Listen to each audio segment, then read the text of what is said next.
Hello everyone, I'm back with a new video on reading in relation to literature by Lafcadio Hearn. Lafcadio Hearn is a Japanese writer and translator, and in many of his works has written about Japanese culture.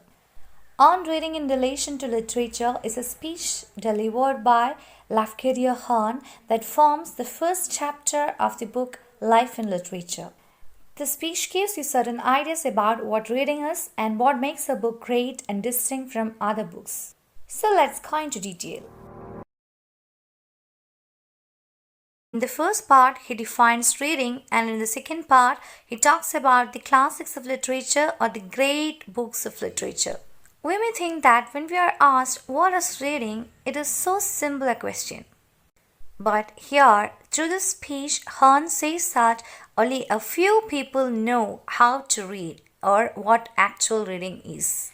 And here's that it is almost impossible to learn how to read. And the process of reading that we see around us or that we practice ourselves is a mere mechanism of reading, that is, reading automatically without proper understanding.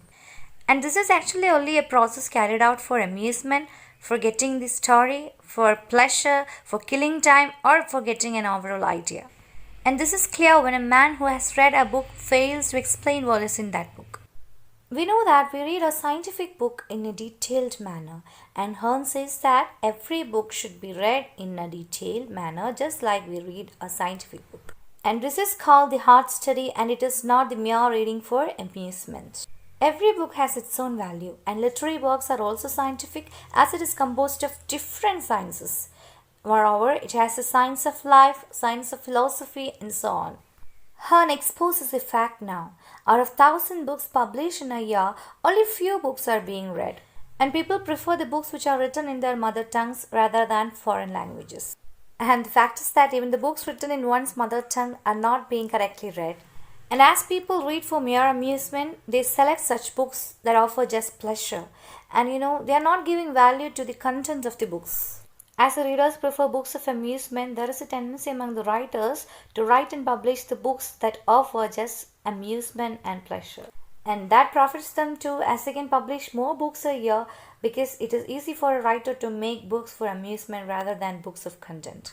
And now Hearn advises us that a book should not be read for amusement. Such reading is entertained for those who are incapable of appreciating the deeper qualities of great literature. And once we cultivate the habit of studying a text, it becomes impossible for you to read for amusement. Then we'll only love to read and study and analyze the text. And you have to keep in mind that reading for amusement is a dangerous addiction. Just like a narcotic, it destroys the capacity of thought and it restricts one from developing oneself. He then narrates the example of a man who reads novels while he travels to and back from the office. He may read as many books he can, but he cannot find the value in them, and he cannot remember even the titles of the book he has read. And the result of such kind of reading is just a cloudiness. And you may not be having any kind of benefits from such readings other than passing of time. The next thing to note is that the way of reading matters more than the book you select. And we know that there is no book which has nothing valuable in it. And as we have already told, each book has its own value. Hearn states that a child's reading is this kind of reading. He reads and reads and reads slowly until he understands it without tiring. He will frame questions about the book himself, and he will find out the answers of those questions. And the result of such reading is a complete understanding of that text. Now let's take the case of a professional reader. A professional reader is the one who is appointed in libraries, publishing houses, or universities. And it is noticed that a professional reader also exhibits the same mode of reading just like a child. He reads and analyzes a text, framing questions and answering these questions. He has the capacity within him to find out those 16 valuable books among the 16,000 books. And finally, he will reach 2 or 3 books which are worth. While he tries to reproduce those books, he may fail to remember some of them and he may mark them as useless. On the third reading of such great selected books, everything is judged: subject, execution, thought, and literary quality. Unfortunately, Not all the texts are evaluated the same way. They are just valued on the basis of the reception of the public, whether the public likes it or not. But it's ironic to note that the public actually goes for a wrong book. As we have already seen, a good reader or a scholar reads like a child, thinking in all directions. Every child is a good reader, and one develops the bad reading when one grows. It is also important to note that one should not waste time in reading an unworthy book or even to find which book is to be selected. After all, a good reader knows the value of a book before reading it. How can we call or evaluate a book great? The greatest critic is the public of different generations.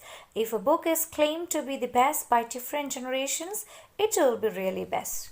Don't feel bad even if finding any kind of genius in the books claimed to be classics when you read it for the first time. You will gradually feel the magic of the book in your further readings. In fact, we all are not capable of understanding the magic of a text at our first glance. But we cannot consider the opinion of a single reader to evaluate a book.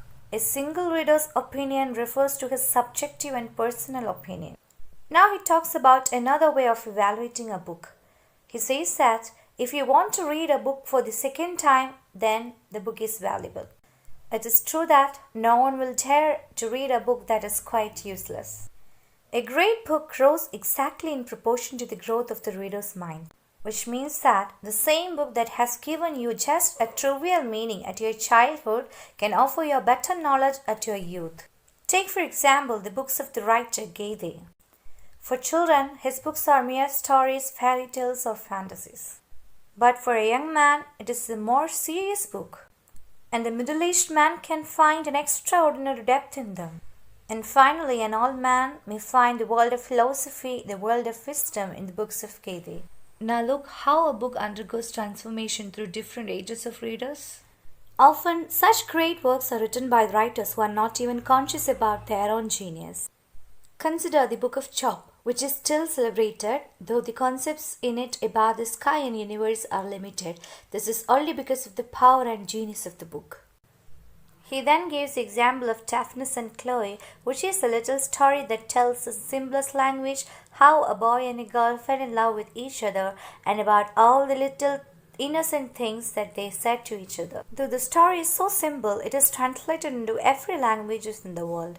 Still, it is read like a new story as it teaches a few true and tender things about innocence and the feeling of youth.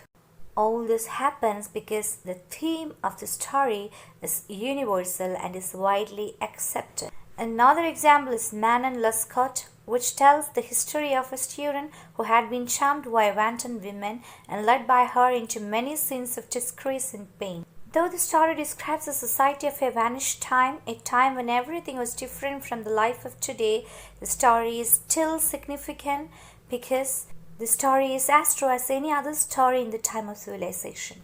Then he talks about the stories of Hans Anders.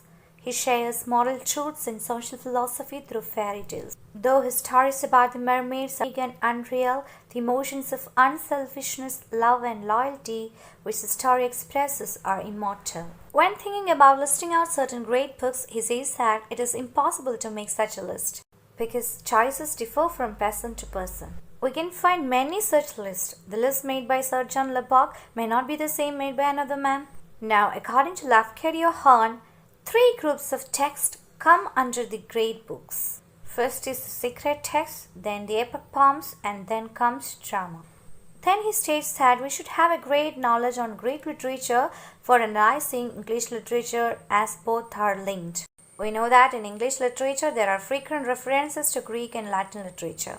And a good knowledge of Greek mythology is obtained through engravings, pictures, coins, statues, and so on. And he gives us an alternative to Greek mythology. It is Kate Lee's Mythology of Ancient Greece and Italy. Now let's look which all books he considers under the title Classics. Goethe's Faust, then the poems of Heine, then as we all know the works of Shakespeare, then comes the works of Molière, then the ever great work Morte by Thomas Malory.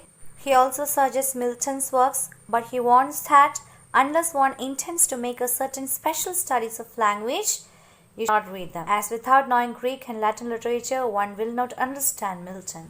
And he adds that if you can read the original text, you should not go for the translations, because most of the translations lack the essence of the original text. And in some cases, you should avoid the translations completely. Now I have come to the conclusion of the speech, and he concludes by saying that whenever you hear of a new book being published, read an old one.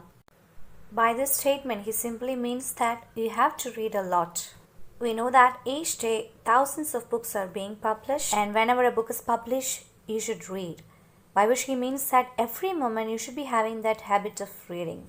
But you should not go before that new books, but you should go for old classics. So now let me conclude my video. Thank you.